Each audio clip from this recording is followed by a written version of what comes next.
মাম্মা তুমি স্কুল যাচ্ছ দিয়ে নিজে নিজে জুতো পরছো? পরো, পারবে তো পরতে? পরো। স্কুল যাওয়ার জন্য রেডি হয়ে গেছে, খেয়ে দিয়ে চুল বেঁধে ড্রেস পরে এবার জুতোটা পরে নিচ্ছে, তাই তো? হয়েছে? গুড গার্ল, নিজে নিজে শিখতে হবে। আর আজকে ওই যে বই কিডসের ইয়েটা কিট বক্সটা ওটা আজকে জমা দিতে হবে, তাই জন্য সামনেই রেখে দিয়েছি বইগুলো।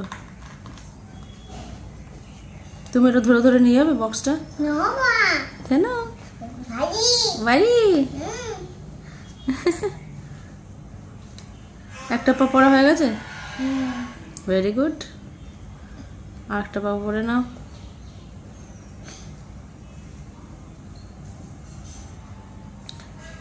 টিফিন সব খেয়ে নেবে, ঠিক আছে? আজ পাস্তা আছে।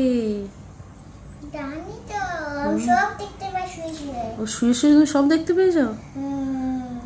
আচ্ছা, রেডি?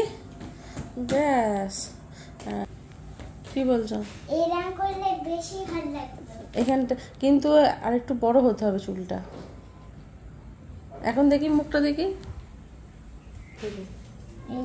দেখি, এই মুখটাই ঠিক আছে। চুলটা ই করো না, এভাবে করে হেঁটে যাবে। এখন থাক, এরকম থাক। চলো স্কুল চলো।